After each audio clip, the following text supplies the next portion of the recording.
रिज़्क़ हलाल की तलाश, रिज़्क़ हलाल कमाना और रिज़्क़ हलाल खाना और अपने बच्चों को रिज़्क़ हलाल खिलाना। ये हज़रत इमाम जाफ़र सादिक रज़ी अल्लाह ताला अन्हु पता है क्या फरमाते हैं?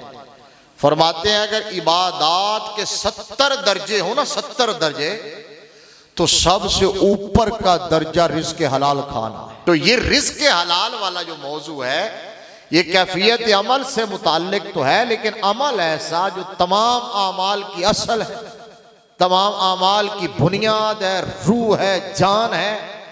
तमाम आमाल के अंदर जो स्पिरिचुअल एक जज्बा होता है उसका नाम रिज़्क़ हलाल है। क्योंकि अगर हलाल का लुकमा बंदे के जिस्म में नहीं गया, लुकमा हलाल की बजाय लुकमा हराम उसके अंदर जाता है, तो फिर उसकी कोई इबादत, कोई अमल काबिल कबूल नहीं। ये मैं नहीं कहता, ये अल्लाह के प्यारे महबूब सल्लल्लाहु अलैहि वसल्लम ने फरमाया। अल मुजमुल औसत के अंदर इमाम तबरानी इस हदीस को लाए। मुस्तफ़ा करीम सल्लल्लाहु अलैहि वसल्लम के जलील उल कदर सहाबी हैं हज़रत साद बिन अबी वक्कास रज़ी अल्लाह ताला। कौन नहीं जानता नाम साद बिन अबी वक्कास का? ये हुजूर के वो सहाबी हैं जिनको इस्लामिक हिस्ट्री के अंदर हुजूर की इज्जत और नामूस के दिफा के लिए पहला तीर चलाने का एजाज है। तलाया भी इस शान में है कि ओहद के मैदान में ये हुजूर सल्लल्लाहु अलैहि वसल्लम के दिफा के लिए सरकार के आगे सीना तान के खड़े थे और मेरे नबी तशरीफ फरमाते दामन कोह में, तो वहाँ आका करीम सल्लल्लाहु अलैहि वसल्लम के पास तरकश पड़ी हुई थी जिसमें तीर थे। तो आका करीम सल्लल्लाहु अलैहि वसल्लम वो तीर निकाल के हजरत साद बिन अबी वक्कास को खुद पकड़ाते थे। सरकार फरमाते थे इरमे साद फिदा का अबी व उम्मी। तेरे नबी फरमाते थे साद तीर चला, मेरे माँ बाप तेरे ऊपर फिदा हो। अल मुजमुल औसत के अंदर इमाम तबरानी ये रिवायत लाए। ये हजरत साद बिन अबी वक्कास सरकार की बारगाह में अर्ज करते हैं, या रसूल अल्लाह सल्लल्लाहु अलैहि वसल्लम दुआ फरमाइए कि मैं मुस्तजाबुद्दावात बन जाऊं। समझने के लिए, मौजू को समझने के लिए एक बात ही काफ़ी होती है। जिन्हें अमल नहीं करना वो सारी जिंदगी दी तकरीरां सुनता रहे तो कोई फायदा है। तकरीरां कर करके मौलवी भी थक गए। तो साडी कौम ही आंदी है, जिद ला के बैठी है, आंदे वेखने तुसी जितदे हो कि असी जित। ये सारे किसी न किसी पीर के मुरीद हैं। मैं भी हूँ। कोई कादरी है, नक्शबंदी है, सोहरवर्दी है, चिश्ती है। अच्छा, जहाँ किसी का कोई मुर्शिद खाना है, उस वो गाँव हो या शहर, उसके नाम शरीफ लगा दे। पाक वतन शरीफ, ठीक है ना, गोलड़ा शरीफ, शरफपुर शरीफ, ये तो चलो पुराने बुजुर्ग थे। आप बद्दो मली शरीफ, इरतो शरीफ, गुजरांवाला शरीफ, सारे लगाते हैं ना, लाहौर शरीफ। मैं कहता हूं कि पाकिस्तान का हर शहर और हर गांव तो हो गया है शरीफ, फिर ये चोरियां कौन करता है, फिर डाके कौन डालता है, कोई बाहर से आता है। ये जो नाप तोल में कमी है, ये जो मिलावट है, पाकिस्तान में कोई चीज़ खालिस नहीं मिलती, मौत भी खालिस नहीं मिलती। कि दूसरे के बच्चों को भेज रहा है तो वो जहर बना के उसके बच्चों को भेज रहा है। क्या मुसलमान है? हर गाँव और हर शहर शरीफ हो गया। तो ये फूल जैसे बच्चों को कौन मसलता है? छोटी छोटी बच्चियों के साथ वाशत और दरिंदगी होती है, ये कौन करता है? आप सोचिए जरा। बाबा जी कहते थे दिल ते हाथ रखते सच सच दस। ये झूठ, ये गीबत, ये चुगली, ये बोग्ज, ये अदावत, ये दुश्मनियाँ, ये कता रहमी, रिश्तेदारों से लड़ाइयाँ, झगड़े, कत्लो गारत गरी, इसका बाजार किसने गर्म किया हुआ है? हम तो कोई ना कोई किसी ना किसी पीर का मुरीद है, और हर पीर यही कहता है कि हम इस्लाह का काम कर रहे हैं। हर आलम यही कहता है। हजरत साद बिन अबी वक्कास रज़ी अल्लाह ताला अन्हु सरकार की बारगाह में अर्ज़ किया, आका दुआ फरमाए कि मैं मुस्तजाबुद्दावात बन जाऊं। मुस्तजाबुद्दावात का लफ्ज़ जिनको समझ नहीं आया, यानी यो दुआ मेरे लिए फरमाए कि अल्लाह मेरी हर दुआ कबूल फरमा ले, मैं दुआ करूं तो कबूल हो जाए, मुस्तजाबुद्दावात बन जाए। तो मेरे मुस्तफ़ा करीम सल्लल्लाहु अलैहि वसल्लम ने फरमाया रिज़्क़ हलाल खाया करो, मुस्तजाबुद्दावात बन। इसके लिए दुआओं की क्या ज़रूरत है? अमल करते नहीं, दुआ करें। फरमाया, मेरे मुस्तफ़ा ने फरमाया रिज़्क़ हलाल खाओ, मुस्तजाबुद्दावात बन जाओगे। और मेरे नबी ने फरमाया कसम है मुझे उस जात की जिसके कब्जा कुदरत में मोहम्मद सल्लल्लाहु अलैहि वसल्लम की जान है, जिस जिस्म में लुक़मा हराम जाता है 40 दिन तक अल्लाह करीम उसकी इबादत कबूल नहीं फरमाता। इसी रिवायत का दूसरा हिस्सा, इसी रिवायत और तीसरा हिस्सा ये वो हदीस है जो बयान कर। और मेरे नबी ने फरमाया जो हराम के लुक़मे से पला हुआ और बड़ा हुआ गोश्त है वो जन्नत का सजावार नहीं जहन्नम का हकदार है। अब रिज़्क़ हलाल क्या है? हर एक की अपनी डेफिनेशन है। रिज़्क़ हलाल क्या है? जो दफ्तर में बैठ के सुबह से लेकर शाम तक डंडी मार रहा है वो कह रहा है मैं भी मेहनत कर रहा हूँ, खून पसीने की कमाई है, दौर दौर खून पसीने की कमाई। रिश्वत लेने को खून पसीना कहते हैं। पटवारी जो है वो खुर्द-बुर्द कर रहा है, किसी की ज़मीनें किसी के नाम पर ट्रांसफ़र कर रहा है, फिर भी कहता है खून पसीने की। पुलिस एहलकार रोड पे खड़ा होकर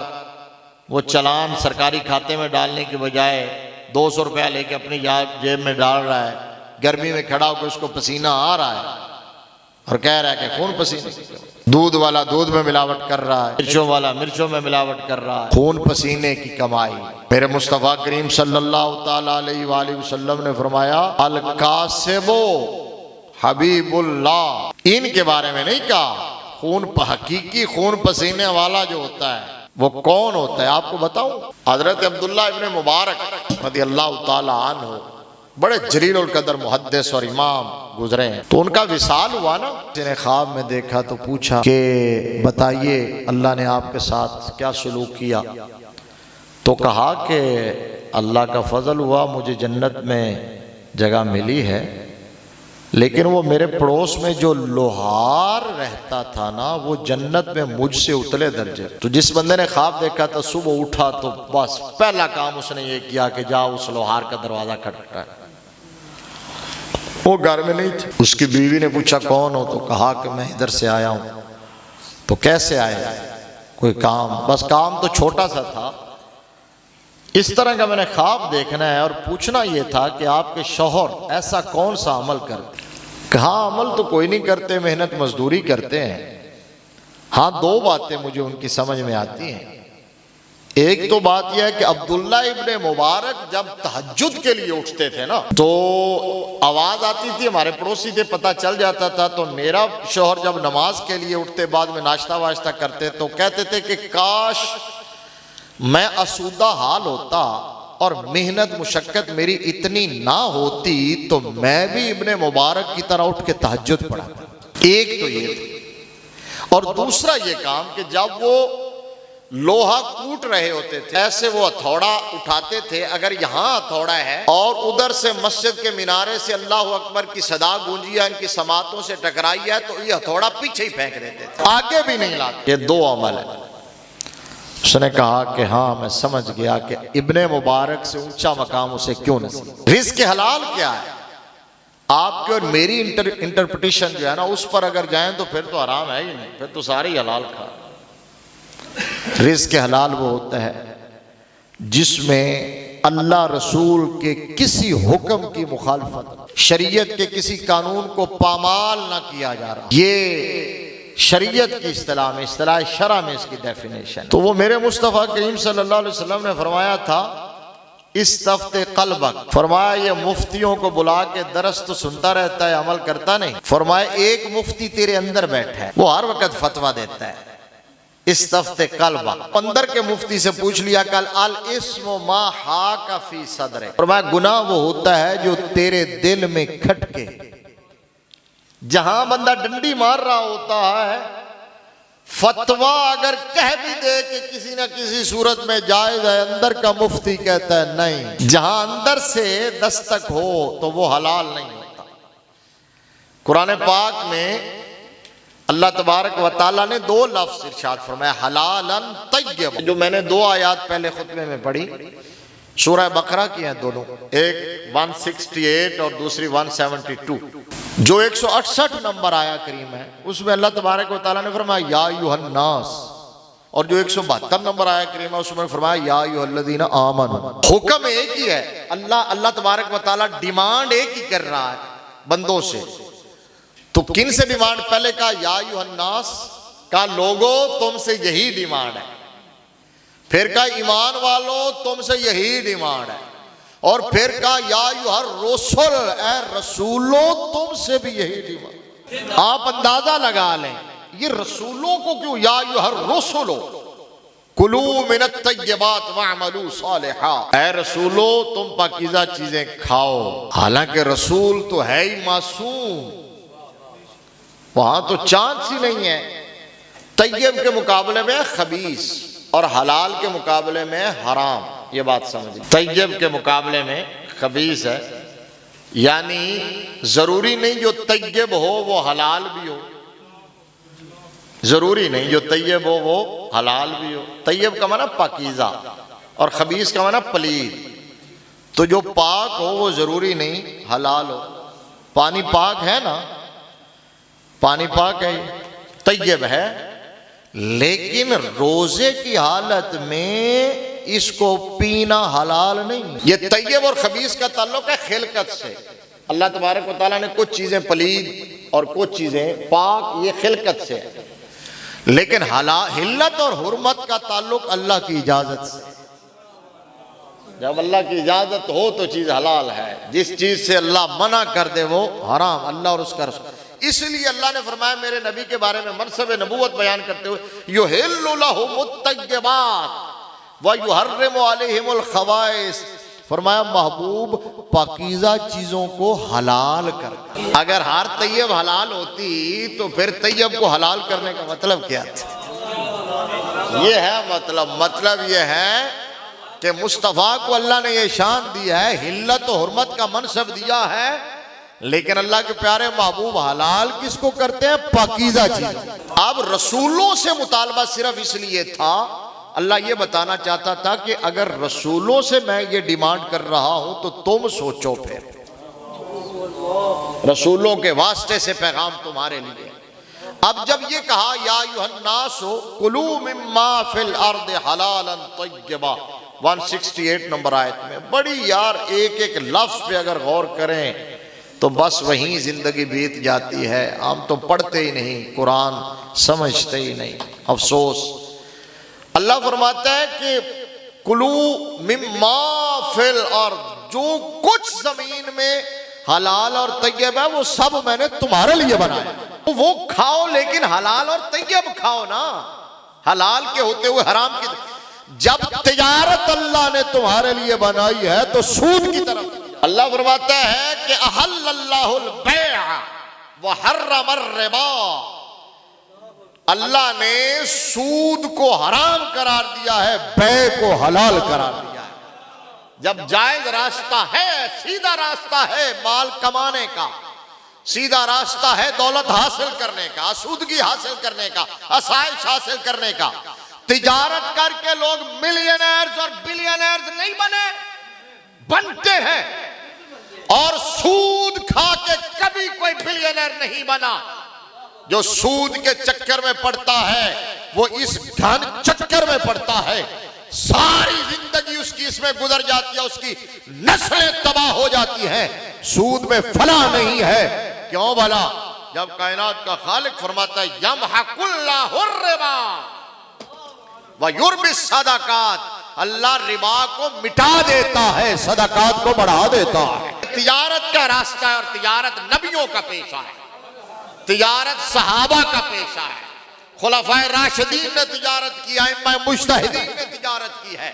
यह है वो पाकीज़ा रास्ता जो रिज़्क़ हलाल कमाने का रास्ता है।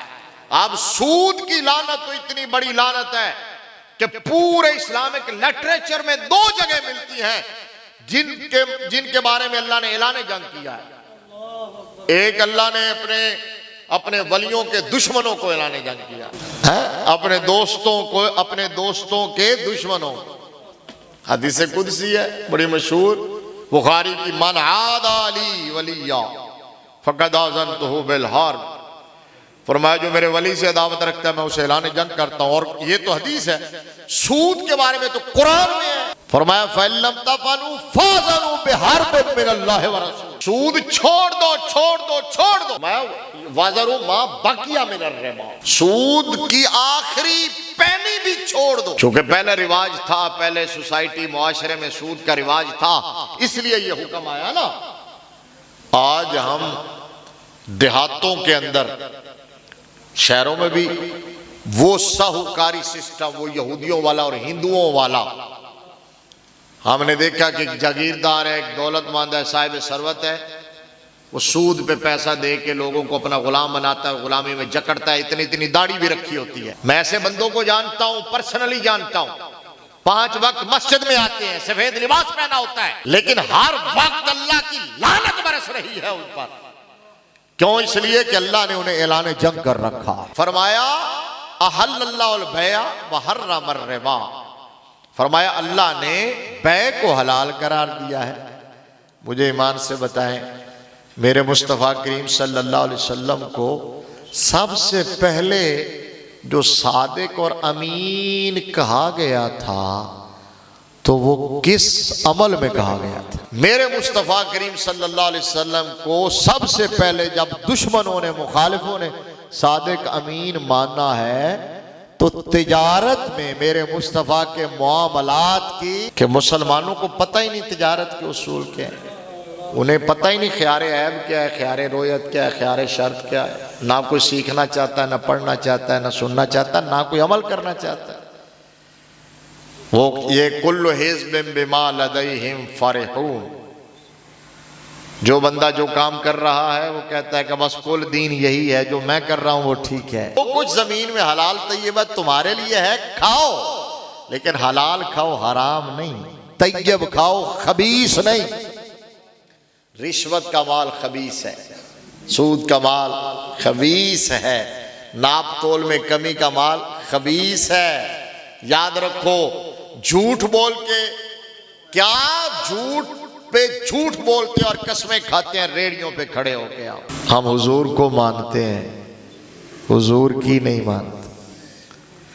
मेरे नबी ने वाज़े फरमा दिया, कस्में खाने से माल तो शायद बिक जाए, बरकत नहीं होगी।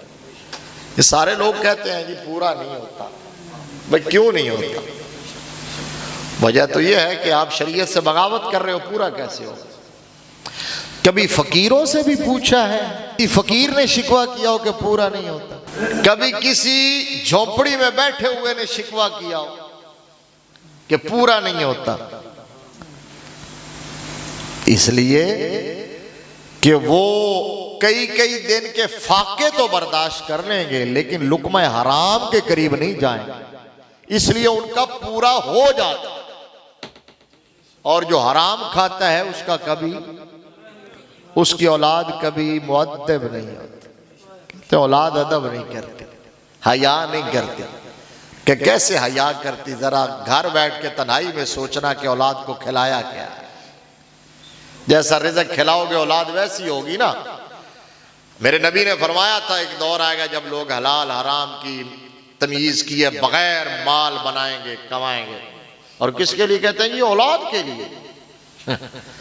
कल को औलाद क्या कहेगी कि क्या छोड़ के गए हो? औलाद क्या कहेगी? मैंने कहा औलाद कुछ भी नहीं कहेगी, सिर्फ तेरे छोड़े हुए माल पे अय्याशी करेगी, अय्याशी करेगी। हराम जितना माल ज्यादा छोड़ोगे उतनी, इल्ला माशाअल्लाह, अल्लाह तौफीक दे दे किसी को, वगरना औलाद उतनी ज्यादा हराम कारियों में जाएगी। और कब्र में हिसाब मुझे और तुझे देना पड़ेगा। कब्र में हरगिज़ ये नहीं पूछा जाएगा कि औलाद के लिए छोड़ के क्या आए हो। और अल्लाह की कसम ये जरूर पूछा जाएगा कि बताओ औलाद की तरबियत कैसी करके।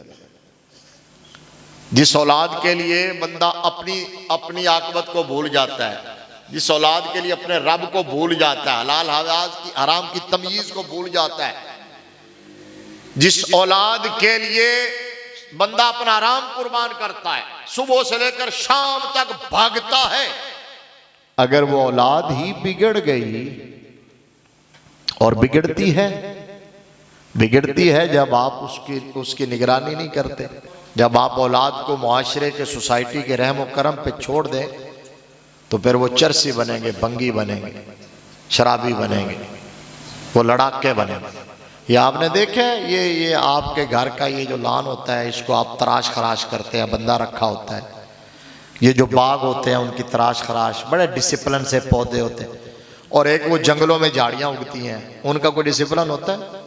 बस यही फ़र्क है, यही फ़र्क है। एक उस औलाद का जिसको मुआशरे के रहम व करम पर छोड़ दो, और दूसरी वो औलाद जिसकी ऐसी निगरानी करो जैसे माली अपने बाग की निगरानी करता। इकबाल ने कहा था, सीरत फर्जंद हा आज उम्महात, जौहर सिद को सफ़ा आज उम्महात। का औलाद का किरदार बनता है तो माँ के किरदार से बनता है। माँ के हाथ में रिमोट हो तो बेटे के हाथ में कुरान कहाँ नजर आए। माँ सारा दिन स्मार्टफोन पे रहेगी तो क्या तवक्को करते हैं बेटा मस्जिद में होगा। माँ हो बाप हो, टाइम देना होगा औलाद को, तरबियत करनी होगी, अपने साथ मानूस करना होगा, बिठाना होगा, लुक़मा हलाल खिलाना होगा, सीधे रास्ते पे चलाना होगा, अच्छे बुरे की तमीज़ बतानी होगी, अच्छी मजलिस देनी होगी, बुरी मजलिसों से बचाना होगा। माँ, इकबाल ने जो कहा है ना कि माँ के किरदार से औलाद का किरदार बनता है, इसका मतलब यह है कि माँ उम्मुल खैर फातिमा हो ना तो बेटा अब्दुल कादिर जिलानी होता है, और माँ सैयदाए कायनात फातिमा हो तो बेटा हुसैन इब्ने अली होता है। लिहाजा औलाद के लिए अपनी आकबत बर्बाद ना कीजिए। सिर्फ ये वो माल बनाते बनाते औलाद के लिए आकबत भी बर्बाद कर ली, औलाद भी बर्बाद कर ली। ना खुदा ही मिला ना विसाले सर। जो जिसकी किस्मत का होगा रिज़्क़ उसको मिलेगा, जिसकी किस्मत में नहीं है रिज़्क़ के फैसले ये अल्लाह के हाथ में। और जब रूह फूंकी गई थी कैटेगोरिकल मेरे नबी ने फरमा दिया है, उस वक़्त लिख दिया गया था कि इस साहिब रूह की उम्र कितनी होगी, रिज़्क़ कितना मिलेगा। जितनी उम्र लिखी जा चुकी उससे एक दिन भी, एक सांस भी ना ज्यादा हो सकती है ना कम ज्यादा हो सकती है। बई माना कि नेक अमल करे तो मेरे नबी ने फरमाया उम्र बढ़ जाती है, कम नहीं हो सकती। एक लम्हा भी सारी कायनात मिल जाए, अजीब बात है। ये लोग खुदकुशी करने के लिए ट्रेन के आगे कूद जाते हैं, दूसरी तरफ से जिंदा बच के खड़े होते हैं, क्योंकि वक्त नहीं है। जिसका वक्त आया होता है वो हजारों सिक्योरिटी गार्ड्स के अंदर भी हो। रिज़्क़ जितना लिखा जा चुका, सुन लो भाई, जब तक वो एक दाना भी बाकी है ना, पानी का एक कतरा भी अगर बाकी है ना, तो वो बंदा मर नहीं सकता, जितना लिखा जा चुका। और वो मिलेगा। वमन यत्तक़िल्लाह यजअल लहू मख़रजन व यरज़ुक़हु मिन हैसु ला यहतसिब। अल्लाह फरमाता है हम ऐसी जगह से रिज़्क़ अता करते हैं जहां से बंदे का वहम गुमान भी नहीं होता। फिर हराम के पीछे क्यों भागते हो? हलाल पर कनात करो, अल्लाह हलाल से इतना अता करेगा। ओए जनाब उस्मान को मिली दौलत के नहीं मिली। हजरत अब्दुर्रहमान इब्ने औफ इतने अमीर थे, सोने के इतने ढेर थे कि लोग काट काट के सोना थक जाते थे उनके बाद। उस्मान गनी को दौलत हलाल जरिए से मिली कि नहीं मिली? और मिली ऐसी कि अब ये फर्क होता है हलाल और हराम का। कारून को भी अल्लाह ने दौलत दी, जनाब उस्मान को भी दी, लेकिन कारून सांप बन के बैठा तो क्या हुआ? फ़ख़सफ़ना बिही व बिदारिहिल अर्द, अल्लाह ने जमीन में धंसा दिया, खजाने समेत जिंदा धंस रहा है, क़यामत तक नीचे जाता रहेगा। यह है कारून की दौलत। और जनाब उस्मान की दौलत यह है कि 3 मरतबा मुस्तफ़ा से जन्नत खरीद ली। हजरत मौला कायनात अली अल मुर्तज़ा शेर खुदा करमल्लाहु वजहुल करीम ने एक दफ़ा हुजूर से पूछा था, या रसूलल्लाह आपके गुलामों में से जन्नत में सबसे पहले कौन जाएगा? फरमाया अबू बकर। कहा फिर कौन जाएगा? कहा उमर। कहा फिर कौन जाएगा? फरमाया तुम अली। पहले कौन जी? अबू बकर। फिर कौन? उमर इब्ने खत्ताब। फिर कौन? अली इब्ने अबी तालिब। तो हजरत मौला अली करमल्लाहु वजहुल करीम ने अर्ज़ किया, या रसूल अल्लाह तीसरा नंबर तो मेरे भाई उस्मान का है।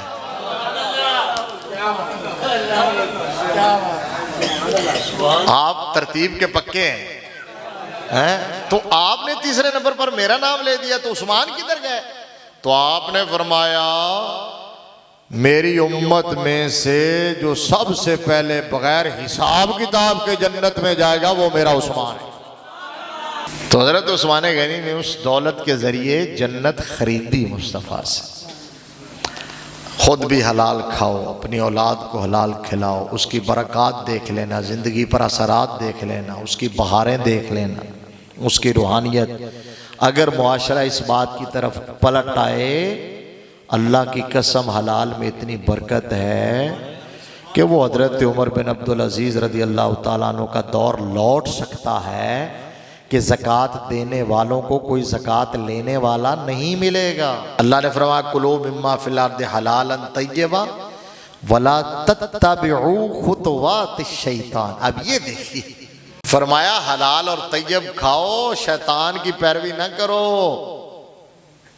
सेब के ऊपर स्टिकर लगा के, खरबूजे के ऊपर स्टिकर लगा के, तरबूज को इंजेक्शन लगा के, तराजू के नीचे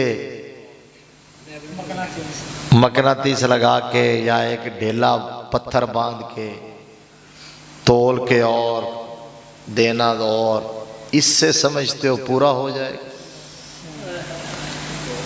इससे बड़ी ईमान की कमज़ोरी और क्या होगी? वो फिर बंदा अपने आप को मुसलमान कहलवाए जिसका इतना भी ईमान ना। फरमाया ला तत्तबिउ खुतवातिश शैतान। दूसरी आयत में क्या फरमाया? कुलू या अय्युहल्लज़ीना आमनू कुलू मिन तय्यिबाति मा रज़क़नाकुम वश्कुरू लिल्लाह। अब ये देखिए, अल्लाह ने फरमाया जो हमने तुम्हें पाकीज़ा रिज़्क़ दिया वो खाओ और अल्लाह का शुक्र अदा करो। अब इसका क्या मतलब है? दो बातें। इसका मतलब ये है कि पाकीज़ा रिज़्क़ खाओगे तो शुक्र की तौफीक मिलेगी, और शुक्र की तौफीक मिलेगी तो रिज़्क़ में इजाफा होगा। हम दीन को समझते ही नहीं। अब इसका एक मतलब ये है कि पाकीज़ा रिज़्क़ खा के शुक्र अदा करो। कौम का माल लूट के ये ना कहो अल्हम्दुलिल्लाह।